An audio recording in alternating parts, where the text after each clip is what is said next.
conversar assim já é meio, a gente fica meio com vergonha, imagina conversar com um objeto. A gente teve um pouco dessa dificuldade aí no período que ficou paralisado, né? De culto, fazendo só culto online. Rapaz, é muito diferente. Então, processo, né, ou não? Processo, ninguém nasce sabendo, né? Alô, estamos aqui nos estúdios, no salão da IBNC, no Impacto Jovem, bater um papo com o pastor Marcondes, né? Porque é uma pessoa que eu conheço já meio ao mesmo tempo próximo e ao mesmo tempo distante. Eu tenho curiosidade de saber um pouco sobre a vida dele e eu acredito que muitas pessoas têm. Inclusive pessoas que convivem com ele que não sabem tanto sobre ele. Então eu acredito que esse vídeo vai edificar a vida de muita gente. Então, primeiramente eu queria agradecer a prontidão, né? Que o senhor deve ser um homem que trabalha bastante, então para estar aqui agora teve que deixar outras coisas para depois, então eu me senti lisonjeado pelo senhor ter abrido uma oportunidade, uma brecha para a gente poder bater um papo e conversar, né? Amém. Para mim também é uma alegria, né? E honrado, né? Ser convidado para essa entrevista. E estamos aí, vamos que vamos. Para começar, vamos pro lógico, pro óbvio, né? Eu queria saber primeiramente onde que o senhor nasceu, como que o senhor converteu e quanto tempo faz essa conversão? Certo. Então, eu nasci aqui na cidade de Rio Verde, Goiás, né? Me converti no ano de 2007, no dia 19, 20 de abril de 2007. Então já fazem 13 anos, né? Completa 14 anos no ano 2021, agora próximo ano, já estamos no finalzinho do ano de 2020. Na ocasião, eu recebi um convite da minha irmã, que já era convertida, que já caminhava com Jesus. Na época, minha vida era muito bagunçada, né? E totalmente avessa à igreja, não gostava de participar. E ela me convidou para participar de um acampamento de jovens da Igreja Batista. E na verdade, esse convite foi uma proposta, porque ela me convidava para participar dos cultos e eu era de vez em quando, assim, na maioria das vezes, na verdade, eu era bem resistente a participar dos cultos, mas eu ia quando eu sentia que era necessário, mais com um descargo de consciência mesmo. Eu ia participar, mas uma certa vez ela me fez a proposta de que se eu participasse do acampamento, ela não ia me chamar mais para participar do culto, né? Ela falou, não te chamo para a igreja mais, só vai no acampamento, se for eu não te chamo mais. Aí eu achei interessante essa proposta, fui para o acampamento, e no acampamento eu me converti, e de fato ela nunca mais precisou de me convidar para ir para a igreja, porque aí, pela liberdade mesmo, pela espontaneidade, eu comecei a participar, porque eu senti um chamado de Deus, né? A minha vida transformou, então assim se deu o processo de conversão na minha vida, né? A minha conversão e o processo de transformação. Às vezes, quando a gente está lá no mundo e tal, porque quando a gente está de fora, a gente olha a igreja de uma forma, a gente olha e acha que a gente sabe tudo sobre a igreja. Nós que nem somos convertidos, achamos que sabemos mais do que quem está lá dentro. Então a gente cria uma ideia do que é ser crente, do que é ser cristão, e quando a gente entra no meio do evangelho e começa a fazer parte do corpo de Cristo e fazer a obra, a gente vê que a visão que a gente tinha antes era totalmente torcida, né? Então, qual foi a visão que o senhor tinha antes da igreja e que hoje, dentro do corpo de Cristo, o senhor vê que é completamente diferente daquilo que o senhor imaginava?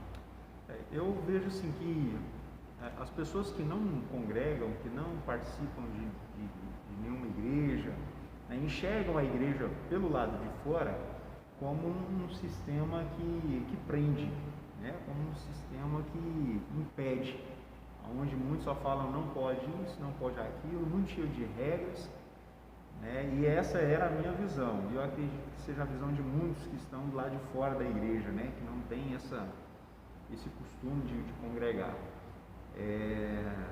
Então essa era a minha visão, e é por isso que eu resisti muito, justamente porque eu não queria ter o compromisso, né, com os nãos da igreja ou da religião. Mas hoje, então, eu vejo que, na verdade, quando a gente é pautado na palavra de Deus, existe muito mais liberdade do que realmente prisão. A prisão eu vivia, aí eu fiz um comparativo, né, da minha vida antes e depois de Cristo.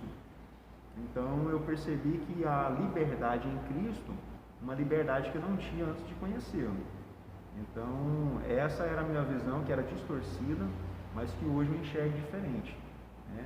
Justamente porque a palavra de Deus, ela vai nos dar orientações para que a gente viva em liberdade, né? A liberdade de não viver em pecado, liberdade de não ser preso nos vícios que a vida oferece, né? As propostas do mundo, enfim. Então ela nos oferece, né, um propósito maior de vida e um significado maior de vida, algo que a gente não tinha antes de conhecer Jesus, né? Antes de congregar. O fato de congregar na igreja, eu vejo a liberdade porque a gente começa a conhecer a palavra, né? Fora da igreja você fica à mercê do que os outros te falam, você fica preso na informação que vem de terceiros. Mas depois, se você cria um relacionamento com Cristo, não, irmão, você recebe da fonte, né? Você aprende da própria palavra de Deus, você aprende do próprio relacionamento com o Senhor. Eu acho que isso acontece com muita gente, né? Porque antes de eu me converter, eu pensava que a última coisa que eu queria ser na vida era crente. E não é nem porque eu não gostava de crente, exatamente porque a gente tem a ideia daquele proibidão, né? Tipo, a gente acha que tudo é proibido.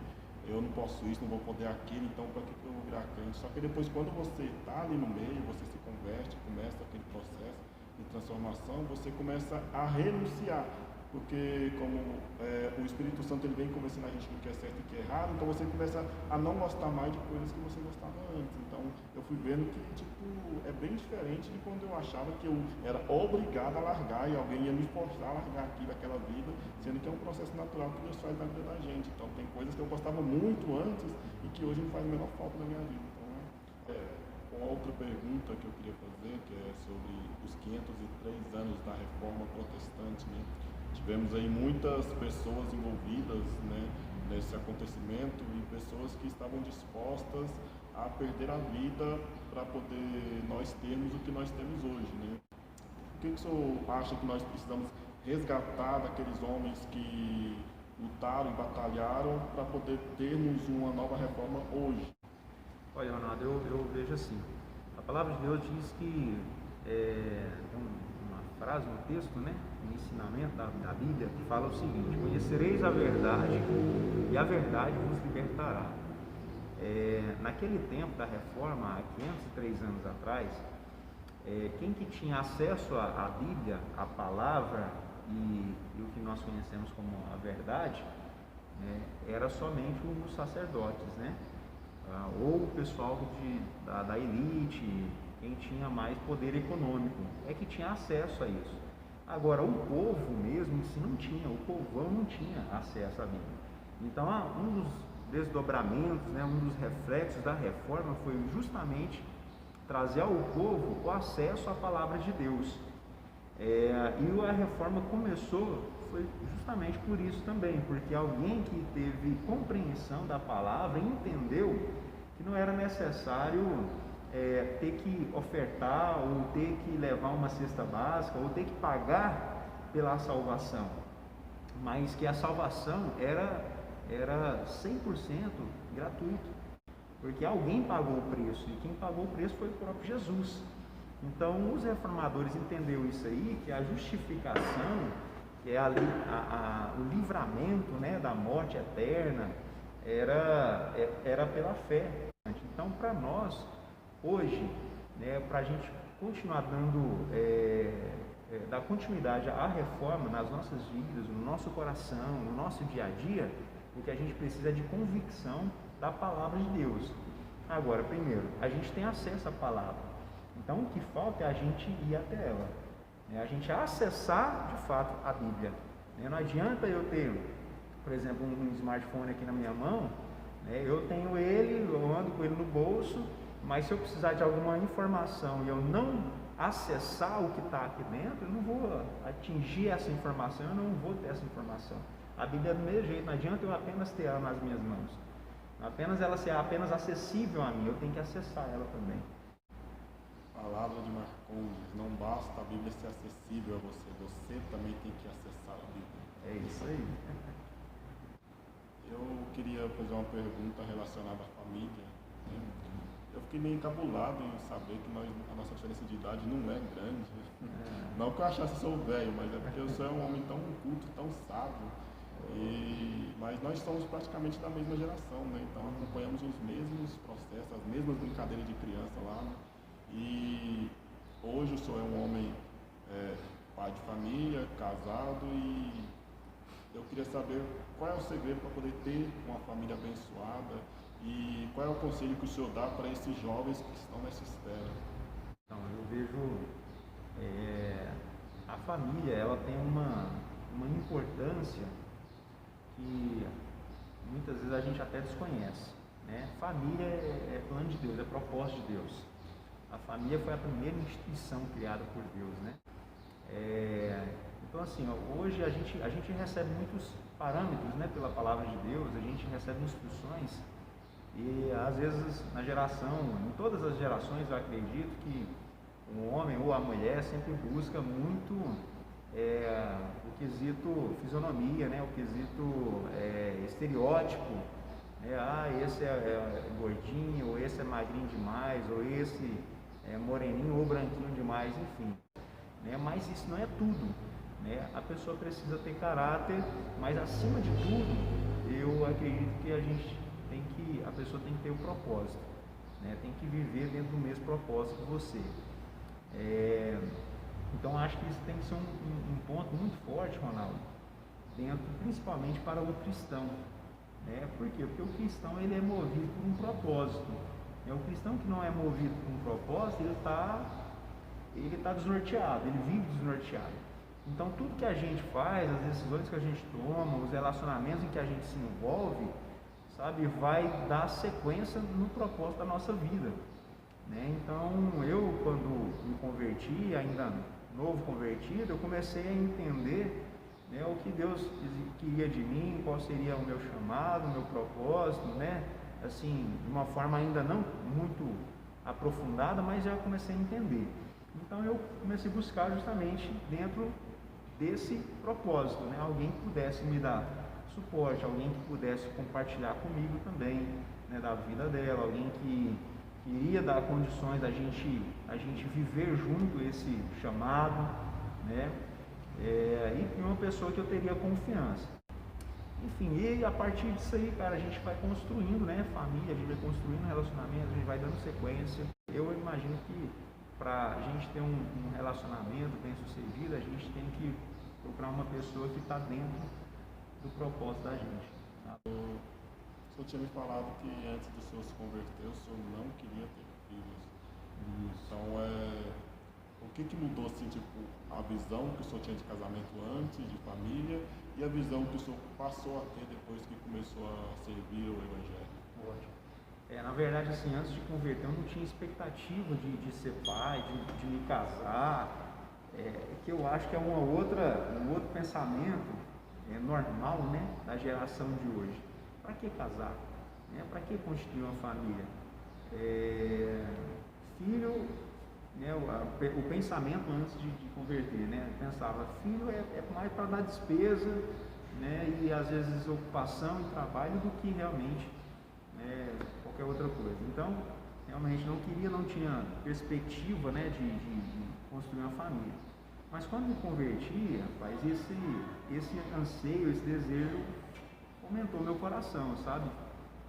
Ardeu meu coração, sabe? De querer ser pai, né, de viver a paternidade, né, de ter uma casa, de ter um lar, de construir uma família, sabe? De dar sequência a uma geração. Enfim, cara, isso mudou. Então meu pensamento antes era esse, né? Porque eu via só o lado assim de despesa, de ocupação e tudo mais, e depois não, eu vi o quanto é importante ter uma família, né? O quanto é importante você ter uma raiz, né, que surgiu de você ali, uma descendência, né? E hoje eu posso confirmar e testificar o quanto é maravilhoso, né? Eu tenho minha esposa, tenho meu filho, muito bom, é desafiador, não é fácil, né? Porque existem, você tem que ensinar, tem que educar, você tem que lidar também com o casamento, você vai aprendendo com a outra pessoa, são culturas diferentes que se unem, né? Então leva um tempo até você se acostumar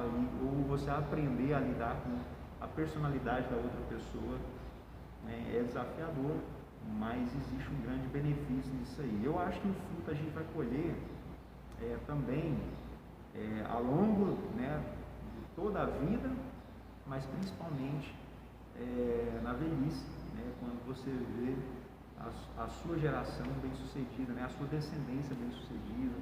Então, rapaziada, é o seguinte, eu deixo como conselho para vocês paciência, né, aguardar e fazer escolhas certas, né, escolhas que sejam pautadas na palavra de Deus. Algo que sempre eu repasso esse conselho que o pessoal sempre falou para mim era o seguinte: veja como os filhos tratam os pais, e a forma como tratar os pais vai tratar também o seu cônjuge, né? Então, se a moça ou o rapaz maltrata a mãe ou o pai, fica tranquilo que ele também ele não vai só maltratar, não, pode ser que ele até te agride, né?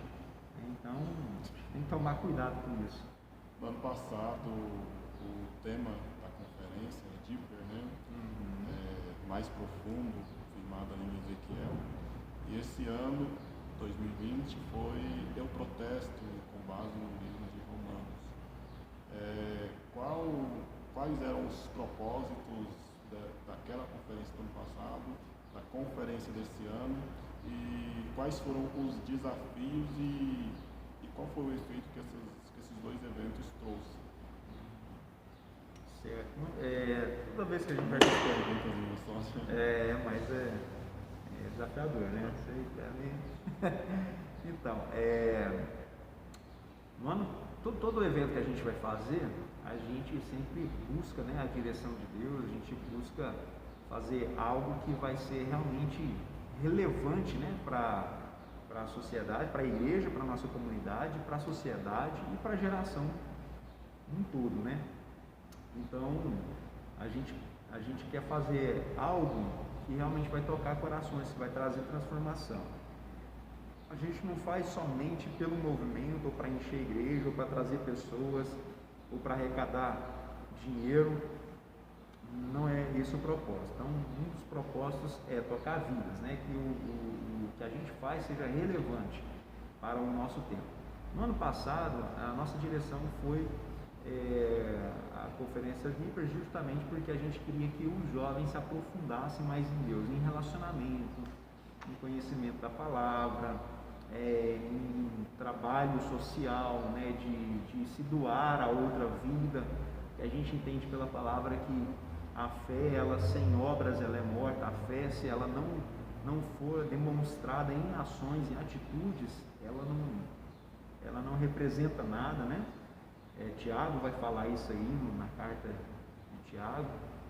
Então foi essa a ideia do ano passado. Esse ano, 2020, o tema Eu Protesto, foi justamente a gente resgatar essa chama do avivamento bíblico no coração dos jovens, né? E de toda a igreja, na verdade. Foi um evento promovido, sempre a gente faz, que promove, que organiza algum evento, é um ministério de jovens, mas que é aberto para toda a igreja. O convite nosso é para toda a comunidade, toda a igreja.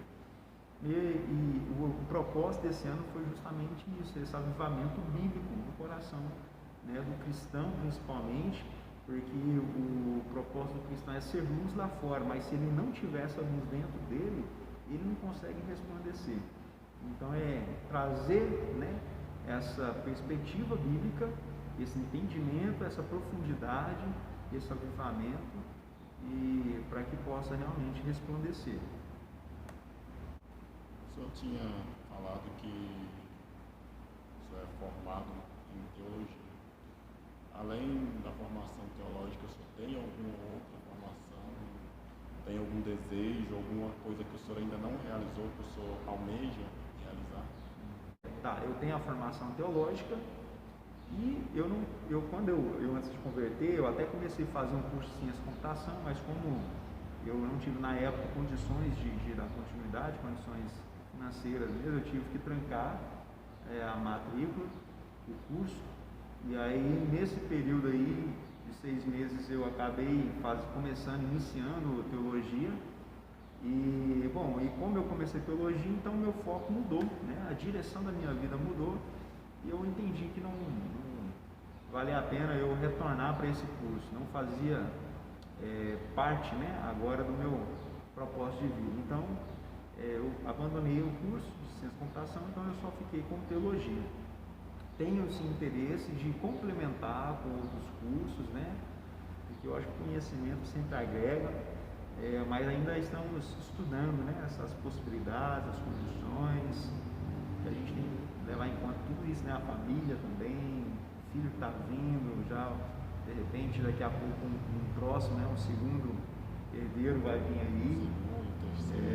Não, vamos parar no segundo, que já é muita responsabilidade. Mas eu acredito que até o segundo vem assim. Mas assim, ainda está só nos sonhos, né? Só no coração. Só no projeto. Só no projeto. Mas isso é uma coisa muito interessante. Você disse que começou fazendo ciências da computação, e aí depois trancou para fazer teologia. E o mais importante disso tudo é que o senhor fez porque o senhor se interessou, né, pela teologia. O senhor não fez porque tinha alguma imposição, alguma obrigação, simplesmente para ter um papel, né? Deixa até te fazer uma adenda aqui. Quando eu comecei a teologia, eu não imaginava que eu nunca... Você não fez para ser pastor? Eu não fiz para ser pastor. Eu não tinha esse interesse, não tinha esse afã, né, de quero ser um pastor e tal. Não, eu queria conhecer a Bíblia. Por que eu comecei realmente a fazer o curso de teologia? Porque eu tinha dificuldade de entender a Bíblia. Eu não entendia, eu lia, eu queria ler, eu queria aprender, eu queria entender, mas não conseguia. Parece que a versão que eu usava era muito difícil, era de uma linguagem muito formal, muito culta, né? E muito antiga também.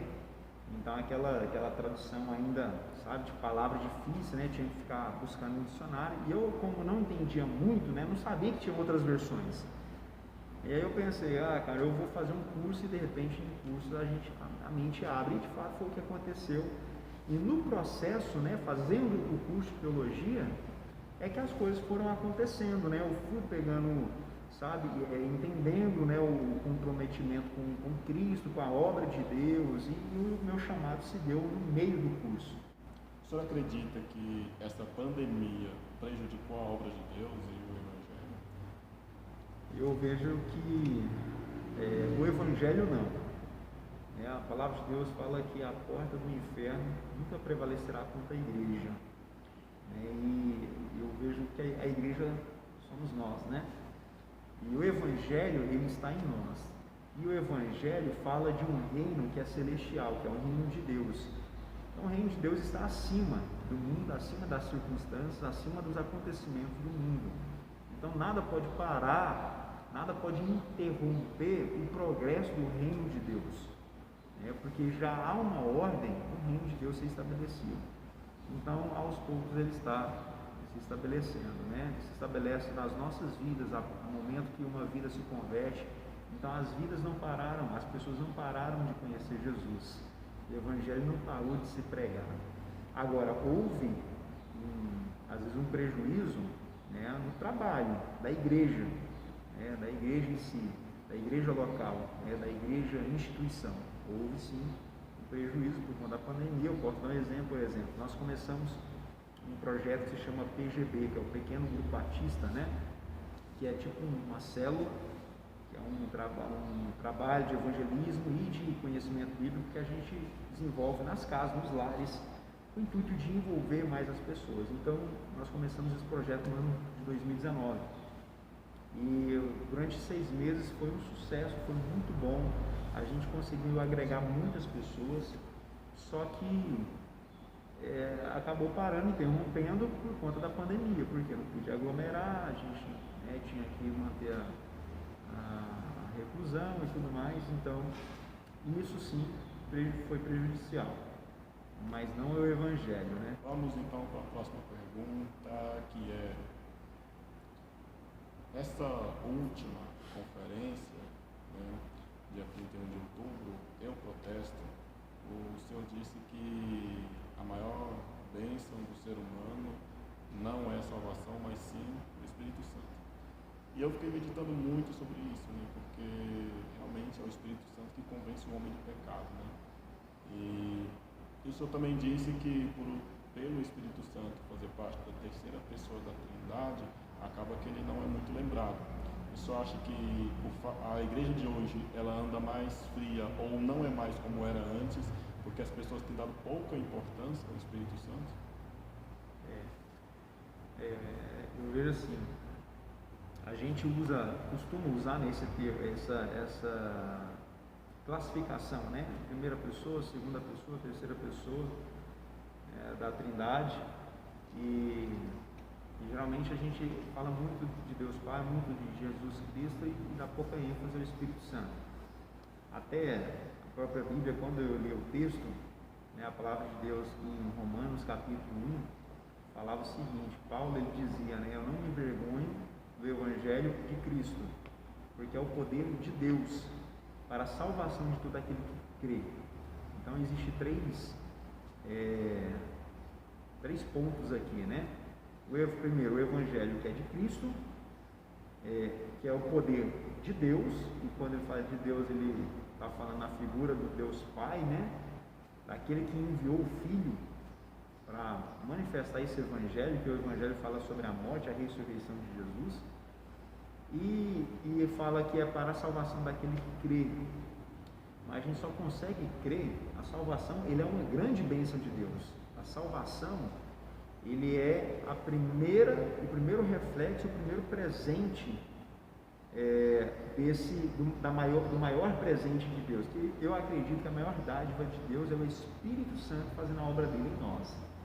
E se o Espírito não começar a obra dele em nós, não haverá possibilidade da gente crer no que Jesus fez. Então, primeiramente, que a Bíblia fala que o Espírito nos convence do pecado, do juízo e da justiça. Então, quem faz o convencimento é Ele precisa nos convencer para que depois a gente possa crer. Então, eu preciso primeiro reconhecer que eu sou um pecador, eu só reconheço se o Espírito Santo me convencer. Entendeu? Então, Ele faz uma obra primeiro em mim, e a partir disso eu dou uma resposta àquilo que Ele fez, né? Que é crer, né? E esse não é um dom que vem de mim.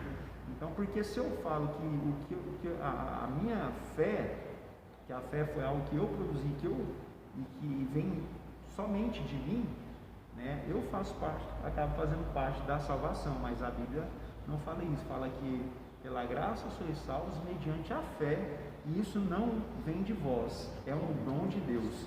Então a gente sabe que é o dom de Deus, e fala do Espírito Santo, que é Ele que promove em nós a fé e a possibilidade de crer na obra, né, redentora de Jesus, e crer que é o poder de Deus, né, para que a gente possa ser salvo mediante essa fé, essa crença. E sobre a questão, essa aí é a parte, né, que fala da Bíblia, fala sobre o presente, e não desprezando a salvação de forma alguma, deixar muito claro, né, não menosprezando ou colocando, mas de que a salvação é reflexo dessa obra do Espírito Santo com o próprio Cristo e também do Deus Pai, né, que é um trabalho em conjunto. E aí é onde eu falei também sobre essa classificação. Na Bíblia, hora nenhuma a gente vai ver essa classificação, né? E a gente nem vai ver também falando Deus Pai, Deus Filho e Espírito Santo, mas fala o Pai, fala o Filho, cita também, e fala o Espírito Santo, mas não faz classificação entre eles como primeiro, segundo ou terceiro lugar, ou como primeira, segunda ou terceira pessoa da Trindade.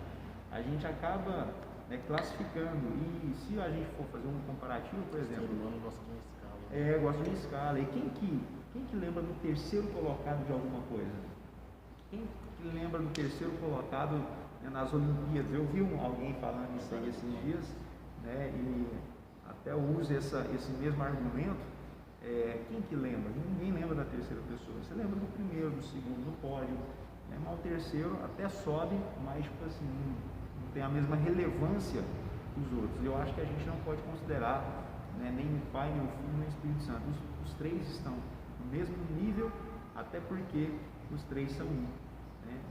É uma teologia até complicada, né, de se explicar, mas a gente entende que existe Como corpo, alma e espírito. justamente que são três partes que são muito importantes, né? E o senhor acredita que a igreja de hoje anda mais fria porque dando pouco valor ao Espírito Santo? Também, né? Eu acredito que a igreja anda mais fria porque a igreja não ora, então isso reflete, né, a intimidade do Espírito Santo. Por que a Bíblia ela fala o seguinte: não desprezar o Espírito Santo? Então, a palavra de Deus já ia trazer uma palavra dessa, uma orientação dessa, justamente porque é algo que acontece, é algo que existe. Então, a igreja, e essa palavra não é para quem não conhece a Deus, é justamente para quem se denomina cristão, seguidor de Cristo, discípulo de Jesus. Então, quando ela fala, não desprezais ou não apagueis o Espírito Santo, está falando para crente. Né? Então, por que vem essa orientação? Justamente porque os crentes estavam apagando o Espírito Santo. Justamente. Então, de que forma que a gente acaba desprezando? Olha, deixando de orar, sabe? Deixando de buscar a palavra, deixando de desenvolver um relacionamento com o Senhor, deixando de entender, né, sobre os dons. Acho que porque já foi batizado um dia não precisa ser renovado. Não precisa, justamente. Quando a gente deixa também de buscar os dons do Espírito Santo. Olha, os dons do Espírito Santo é uma ferramenta para o cumprimento do nosso serviço à obra. Ou quando usa os dons do Espírito Santo em benefício próprio. Outro motivo também, justamente, né, o uso do benefício próprio. Então, eu acho que tudo isso influencia no esfriamento da igreja. Então, hoje a gente vê uma igreja que não crê no poder de Deus, que não crê nos dons do Espírito Santo, sabe? Que pouco se fala sobre o Espírito, e às vezes quando se fala, fala de uma forma muito genérica, superficial. Então, eu acredito sim, né, que a igreja está mais fria por conta disso, mas através desses pequenos atos, né, dessas pequenas atitudes que muitos cristãos, não todos, né, não toda a igreja, tem igreja assim avivada, tem igreja assim que consideram muito, que levam em conta os dons do Espírito Santo, né, que fala sobre o batismo do Espírito Santo, é algo que tem que ser falado, né, porque é bíblico, está na palavra de Deus, dons que existem para os dias de hoje, não foram só para aquela época, não foi só para aquele tempo, né? Para hoje é necessário, mas tem muitos que acreditam que não. Mas tem outros que ainda resgatam isso sim. Qual é a personalidade do Marcondes? Porque antes do Marcondes ser pastor Marcondes, ele era só Marcondes. E eu já vou enlaçar essa pergunta já em outra pergunta. Né? Você já sofreu bullying quando criança? Cara, não tinha muito isso, assim. Na minha época. Essa palavra nem existia. A palavra nem existia bullying, né? Existia zoação. Eu fui muito zoado quando criança, né? Porque era fake, nem bater em mãe, né? Nem batida de garoto. Quem é o Marcondes? Tá. Você é mais estressado, é mais calmo, é mais imperativo? Não, eu sou calmo, eu sou tranquilo, eu não sou um cara explosivo, né? Eu sou um cara tranquilo, eu acho que eu consegui desenvolver, faz parte da minha personalidade, né? De ouvir mais, de sentar, de conversar, de observar, né? De às vezes ficar mais calado, né? Às vezes o problema é quando eu me estresso muito, então assim, como eu não falo, mas a gente vai guardando, reservando, né, aquilo. E aí na hora que às vezes estoura de uma vez, né? E às vezes isso assusta as pessoas, né? Na hora que você chega num nível assim de estresse, aí você libera tudo de uma vez, né? Os pontos atrasados. Mas no dia a dia eu sou tranquilo, eu acho que eu sou de boa, né? Fazer uma pesquisa. Porque existe pessoas que é mais explosiva, né? Que às vezes dá uma resposta ali e tal na hora, ou que passa por uma situação e na hora já se estressa tudo. Eu sou mais. Então vamos para a última pergunta, mas não menos importante, né? irmos para a próxima etapa. Eu acho que esse vai ser o vídeo mais grande do meu canal. Olha só. Vai para 1 hora já, né? Isso. Depois da edição vai ficar menor, né? Mas você vai ficar, acho que menos de 40 minutos vai ficar. Não sei se o senhor assistiu, né, a pregação. E se o senhor assistiu, eu gostaria que o senhor comentasse um pouco sobre, né?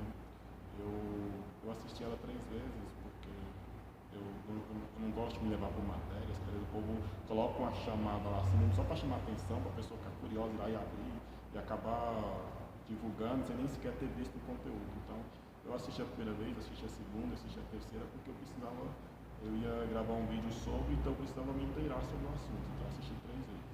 E na pregação foi falado lá, né, que a Bíblia precisava ser atualizada, que a carta de Filemão era insuficiente, que a Bíblia era insuficiente, que os gays são condenados ao inferno por causa de 2 ou 3 versículos. O senhor assistiu essa pregação e o que o senhor pode nos dizer sobre isso? Eu penso assim, de uma forma bem direta mesmo, né? Eu não acho que a Bíblia é desatualizada. Eu acho que ele foi infeliz, né? Eu acredito que ele foi infeliz na colocação dele, né? Até porque depois ele faz um outro culto, né? No outro culto ele vem reajustando, né? Explicando, se auto-explicando na ministração anterior sobre o que ele havia abordado. Mas para quem segue, para quem ouve, né, esse pastor, sabe que ele aborda assim, essa teologia liberal, né, do liberalismo. Então, o liberalismo ele traz muito isso, sabe, muito relativismo, né, para dentro da igreja, relativismo para dentro da fé. Então, tipo assim, tudo pode, a gente tem que ajustar as coisas para caber dentro da doutrina bíblica. E eu acredito que não é dessa forma. A gente não precisa ajustar a doutrina ou a palavra de Deus para caber dentro das nossas vontades ou dos nossos prazeres, né?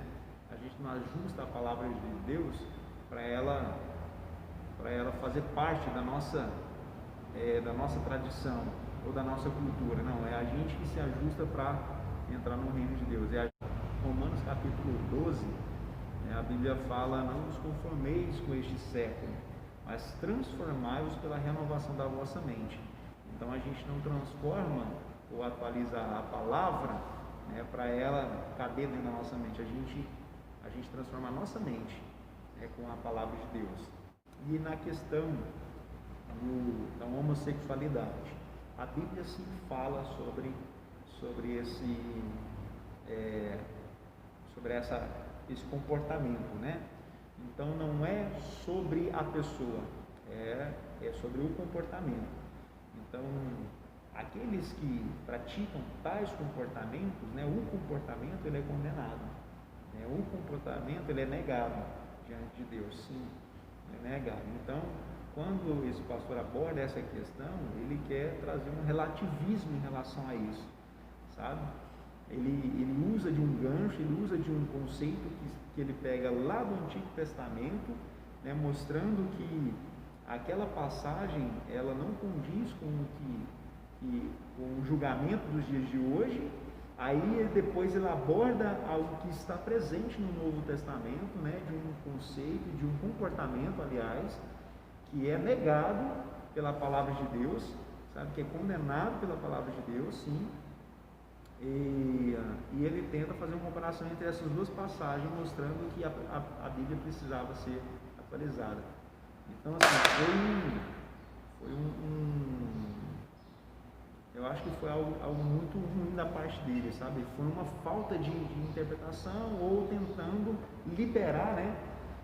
Provavelmente porque tem pessoas que caminham com ele lá, que devem ter esse comportamento, né? Assim como temos aqui na nossa igreja também, mas que a gente nunca deixa de falar, né? Nem contra o que bebe, nem contra o que fuma, nem contra o que pratica sexo antes do casamento ou fora do casamento, ou que pratica qualquer outra ação que está explícita na palavra de Deus e que a palavra já né, nos mostra, já nos informa que esses não farão parte, não entrarão no reino de Deus. Então, não tem como a gente mudar. A Bíblia não precisa se adaptar ao nosso tempo. Não precisa.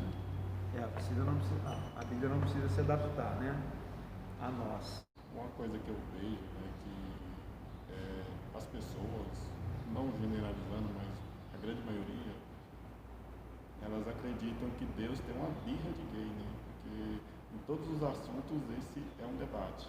Como se, tipo, o pecado da homossexualidade fosse pior do que o da prostituição. E, na verdade, o pecado é pecado. Deus vai tratar um pecado como um pecado, né? Então, não vai ter exceções, né? Tá mais alinhado agora? Acabou a atenção? Tranquilo. Deixei o pior pro final. Agora eu quero fazer aqui algumas perguntas que pessoas que convivem com o senhor fizeram, né? E eu vou fazer para o senhor. Eu não te falei isso, mas é bom pegar de surpresa, né? Na pergunta, colocar o senhor contra a parede. O senhor não ter preparação para responder. O Alessandro, ele perguntou como que o senhor imagina o impacto daqui a 2 ou 3 anos. Bom, Lembra do Alessandro? lembro do Alessandro, um grande amigo nosso. Obrigado, Alessandro, por essa pergunta, benção. Então, cara, assim, a gente segue, até o ano passado, Ronaldo, a gente projetava uma ideia, né? Projetava uma perspectiva, né? E esse ano tudo mudou muito, até a nossa concepção de perspectiva muda também. A gente imagina, do ano que vem, cara, eu acredito que a gente vai desenvolver um trabalho que vai ganhar muitos jovens, que a gente vai, sabe, desenvolver o crescimento de muitos jovens também. Então, assim, eu não posso te dizer assim como eu imagino, porque eu não sei. Diante do que a gente está vivendo hoje, é muito difícil falar assim, cara, como é que nós vamos chegar ao final do ano? Não sei. Antes de 2 anos não foi. Às vezes eu já não sei. Antes eu poderia falar, cara, eu imagino que a gente vai estar aí com os trabalhos ativos, com o projeto tal em funcionamento, né, com os jovens engajados e tal. Enfim, eu poderia te dizer isso. Hoje eu não sei. Agora, qual que é a minha vontade para daqui 2 anos? Aí sim, é que, né, os jovens estejam engajados, né, que os trabalhos estejam ativos, por exemplo, do PGB. A gente tinha uma ideia, por exemplo, de chegar ao final desse ano com pelo menos 20 pontos de PGB, né, que é 20 casas, né, de PGB no mínimo, consolidados. Então, por quê? Porque isso reflete o trabalho que está sendo feito, né? Não é só pela quantidade, não é pelo número, mas é pela proporção de que a palavra de Deus está sendo ministrada. Porque também a igreja sair para fora, justamente.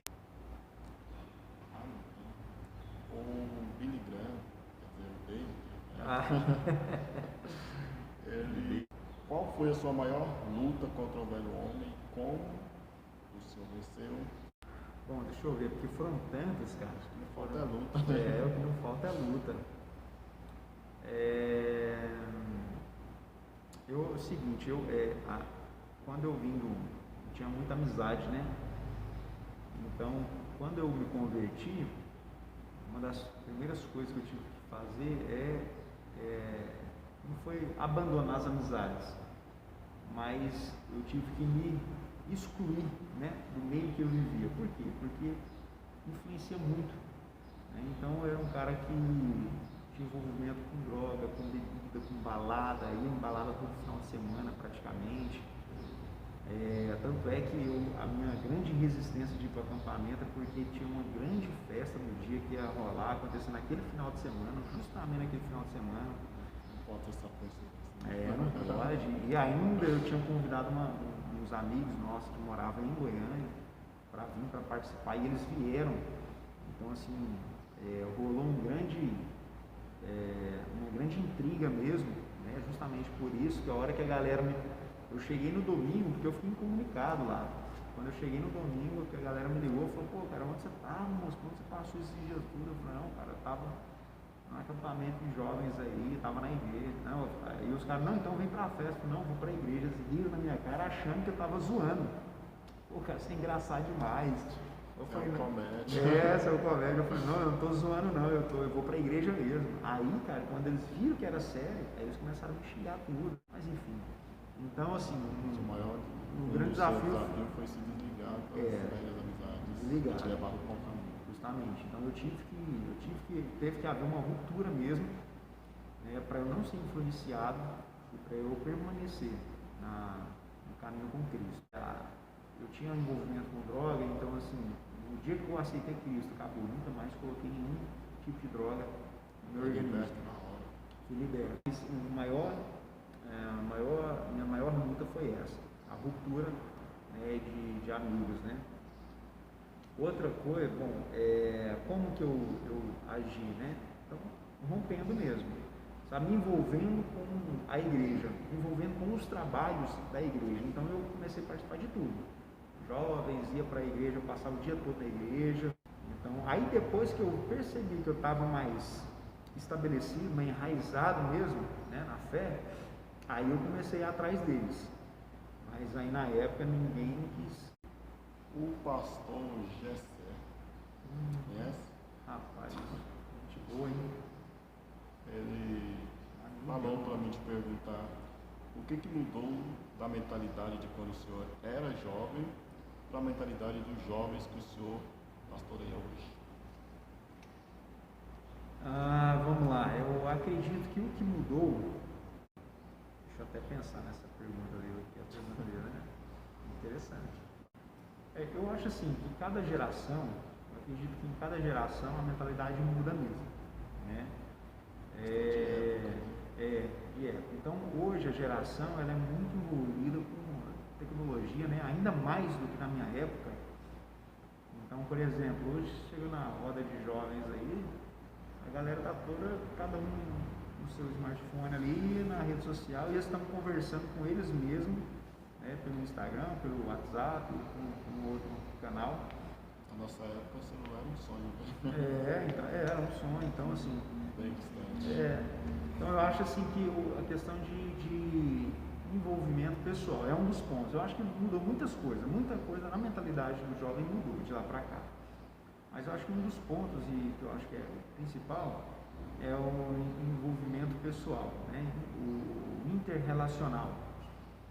Porque as pessoas estão cada um muito no seu canto, né? Cada um muito ali no seu mundo, cada um muito no seu eu, então, e por ali ele resolve tudo, por ali eu acho que o jovem ele também interage poucas vezes um com o outro, sabe? Acho que isso é um dos fatores, né? Muito importante. Outra questão, acho que interessante também, por exemplo, pelo menos, né, os jovens da gente que estavam ali, os jovens tinham aquele anseio, cara, de ir em questão do evangelho, né? Em questão da fé. A gente tinha aquele anseio, cara, de ir para o mundo mesmo, assim, eu vou para tal lugar, eu quero pregar a palavra de Deus, eu vou viajar o mundo, outro eu vou ser missionário, outro eu vou ser...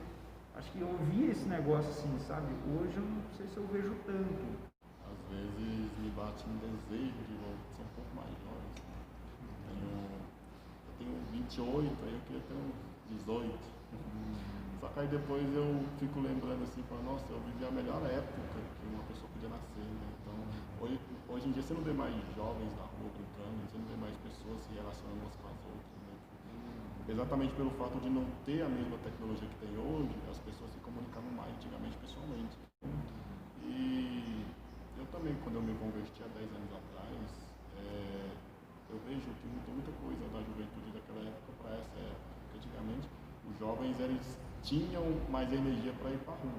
Hoje em dia os jovens têm mais energia, porém tem muita dificuldade de gastar essa energia, né? Porque tecnologia não gasta energia, né? Porque a pessoa tem que precisar movimentar o corpo para gastar energia, e a tecnologia faz a pessoa ficar parada. Tem aqui uma pergunta da sua sonoplasta, Beatriz. Eu gostei dessa pergunta porque é uma dúvida que eu acredito que 100% das pessoas têm. E 100% também já teve, inclusive eu. Como que o senhor teve certeza do seu ministério? Bom, na verdade, isso é uma grande pergunta, né? Eu acho que é um questionamento que existe na cabeça de muita gente. Tem né? tanto jovem aí que não sabe para que foi chamado. Na verdade, cara, as coisas foram se confirmando à medida assim, para cada passo que você dá para a fé, né, há uma confirmação. Eu acho que já até dei esse testemunho já, durante algumas ministrações. Então eu trabalhava, né, no comércio fora e trabalhei em banco, trabalhei em várias instituições aí, e eu tinha um sonho de trabalhar numa empresa e, enfim, eu queria de tudo, né, fazer de tudo para trabalhar, para entrar nessa empresa e desenvolver a minha vida profissional lá. Acontece que as portas começaram a se fechar, né? As portas se fecharam e eu fui fazer entrevista. Nessa empresa eu fiz 3 entrevistas e nas 3 eu fiz 2 entrevistas e nas 2 eu fui reprovado. Beleza, aí houve uma época que eu estava trabalhando no banco, eu saí desse banco e comecei a trabalhar aqui no escritório administrativo da igreja. Nesse período que eu estava trabalhando aqui foi quando eu comecei a desenvolver mais ainda o ministério. Eu tive mais tempo, né, flexibilidade, tempo de poder desenvolver, de trabalhar, de organizar, de projetar algumas coisas, né, de aconselhar, de pastorear, enfim, viver isso aí. E aí foi quando eu recebi uma proposta para fazer uma nova entrevista nessa empresa que eu queria muito trabalhar lá. Cara, e aí eu peguei, fiz essa entrevista e passei, né, fiz um teste lá e tal, o cara fez uma prova comigo, passei nessa prova. Ele me deu os documentos para fazer o exame admissional, e aí foi nesse dia que eu não senti paz nenhuma de entrar, sabe?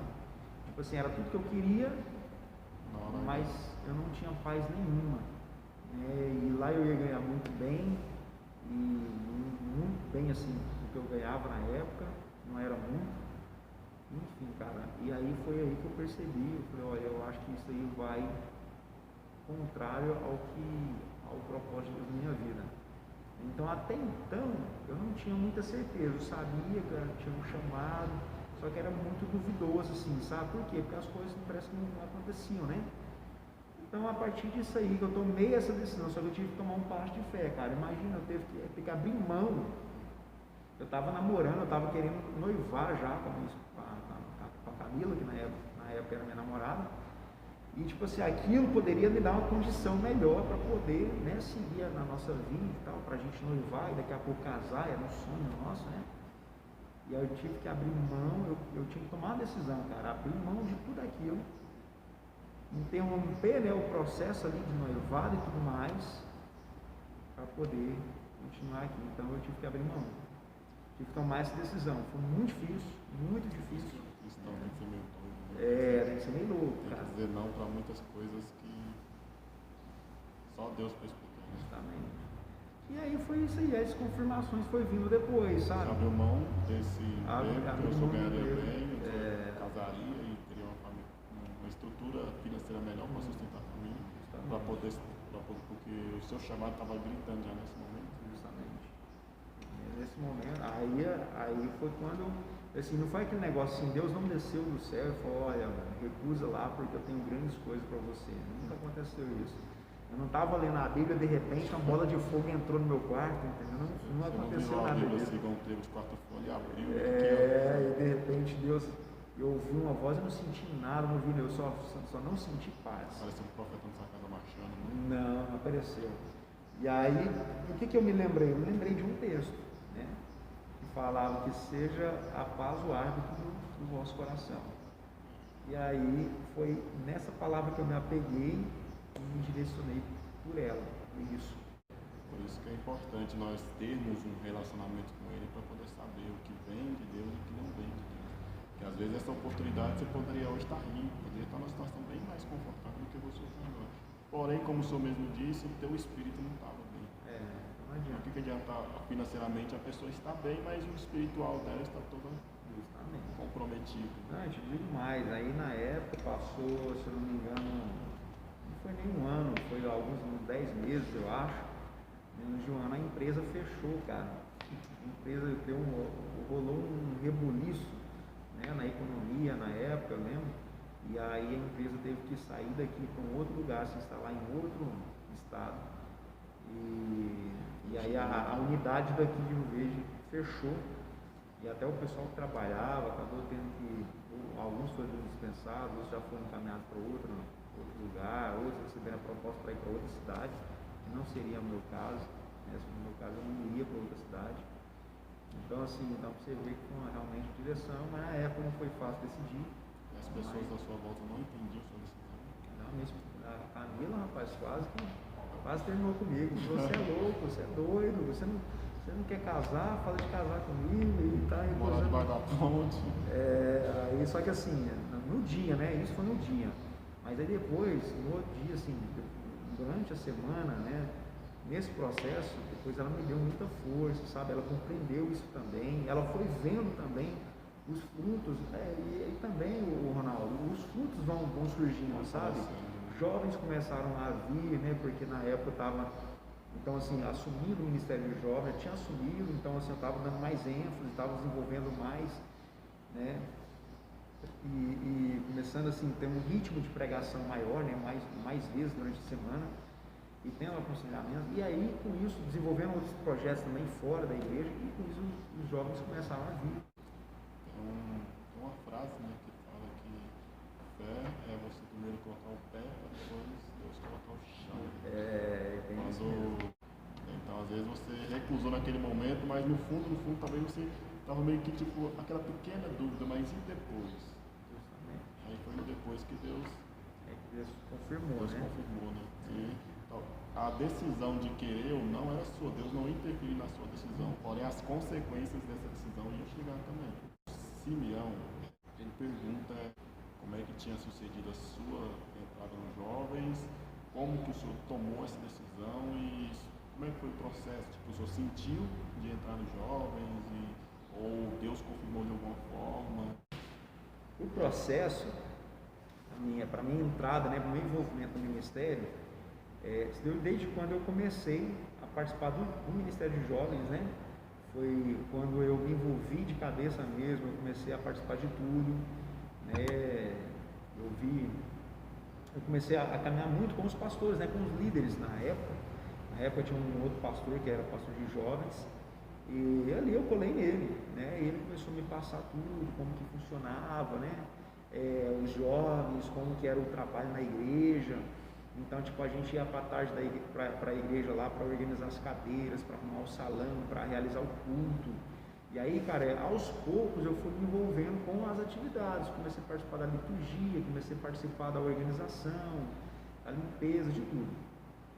E com isso, esse pastor, ele foi embora. Ele recebeu uma proposta para voltar para a cidade natal dele, que é Lençóis Paulistas, em São Paulo. Aí, entre esse tempo aí dele realmente ir, ele começou a capacitar alguns jovens que estavam ali. Eu estava no meio desses jovens, né? Então teve jovem que ele começou a direcionar para o louvor, outros jovens para outros ministérios e tal. Era uns 300 de uns 300, né? E aí ele começou a capacitar esses jovens. Eu estava no meio envolvido, né? E na época, com a saída dele, né?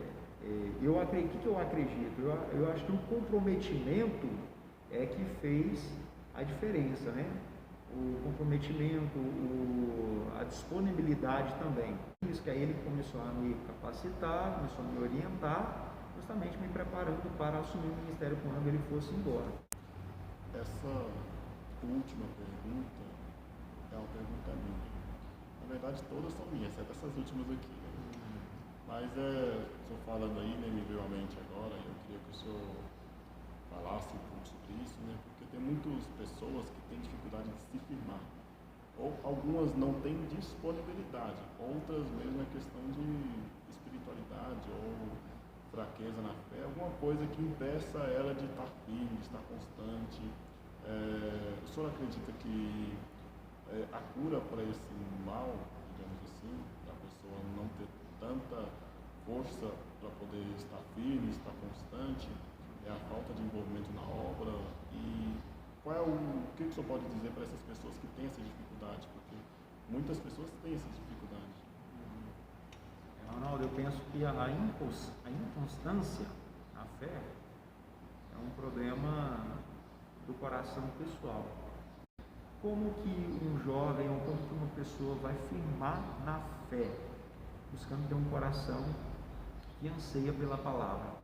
Eu acho que o que vai firmar mesmo nos nossos pés é o nosso comprometimento com Cristo. A gente precisa abrir mão de algumas coisas para a gente se firmar mais com esse relacionamento com Jesus.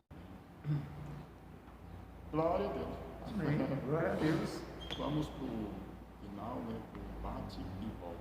Eu vou falar algo e o senhor falar algo relacionado àquele algo. Um lugar. Minha casa. Uma comida. Lasanha. Frio ou calor? Rapaz do céu. Meio termo. Fresco. Fresco, cara. Um sonho. Medido, né? Um sonho. Casa própria. Fé. A fé é um dom. Casamento. Desafio. Impacto jovem.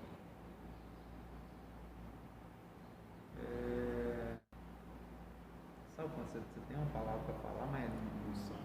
Não sai? Tá certo. O impacto jovem é uma realização. Esperança. A volta de Cristo. Né? Uma música. A música é a... Deixa eu lembrar o nome dela aqui em inglês. É Rio Som. Oceans. Um versículo. Romanos 11:33. Ó a profundidade da riqueza, tanto da sabedoria como do conhecimento de Deus. Quão insondáveis são os teus juízos e quão inescrutáveis os teus caminhos. Quem é Marcondes em uma palavra? Eu sou eu. Meu Deus. Quem é?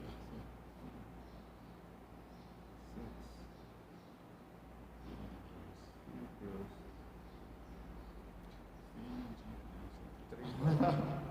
Mas tá valendo. Tá vendo? Eu precisei Eu contar imaginei. nos dedos, não sei de memória. Quando você fala. Mas tá bom, foi muito bom, muito agradável. Eu não gosto, tem uma coisa que eu não gosto de fazer. Tanto é que eu nem faço, eu até esqueço às vezes.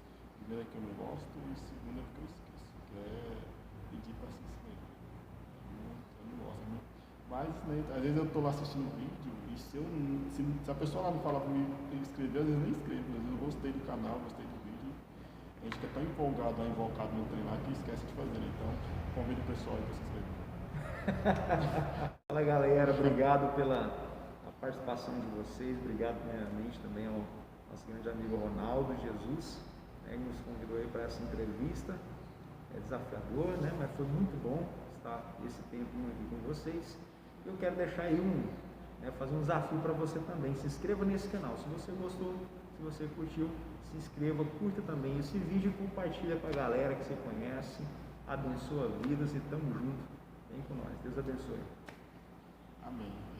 Eu não quis fazer porque eu joguei a bola no salão. Mas tá bom, então ficamos por aqui. Muito obrigado, que Deus abençoe a tua vida. Continue te usando tremendamente.